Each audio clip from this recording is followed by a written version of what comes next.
let's spend a few seconds talking about one category of rum we haven't touched on. Overproof rum. This transcends all islands. It really just comes down to rum that's above 40% or 80 proof. Here's what I think you should do if you're looking for an overproof rum. First off, you should get yourself, if you can find it, Lemonhart 151.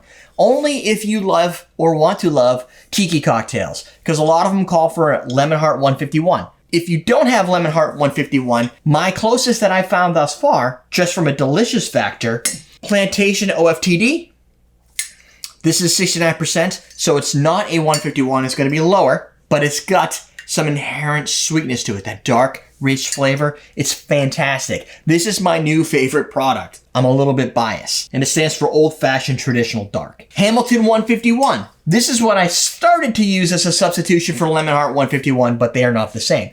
Lemonhart 151 and Hamilton 151 are demerara rums. I have a video on my page all about different rum styles, and demerara is one of them. It's from the Guyana region, and it has a very specific flavor to it. Many of them have like a rich, dark brown sugar, molasses, very thick on the molasses. That's kind of how you make this demerara product, and it's super tasty. Bacardi 151. They don't make it anymore, so it doesn't matter.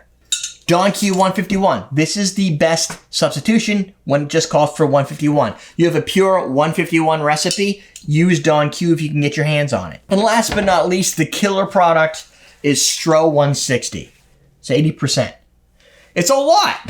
Like 160 proof versus 151, it's a lot. But it has fantastic butterscotch flavor. I use this when I want to light stuff on fire because it doesn't just create a potent cocktail if you're putting it on the surface and lighting it, putting it on a garnish or a crouton, and then lighting it on fire. When it splashes into your drink, you get lovely butterscotchy caramel notes, and that's fun.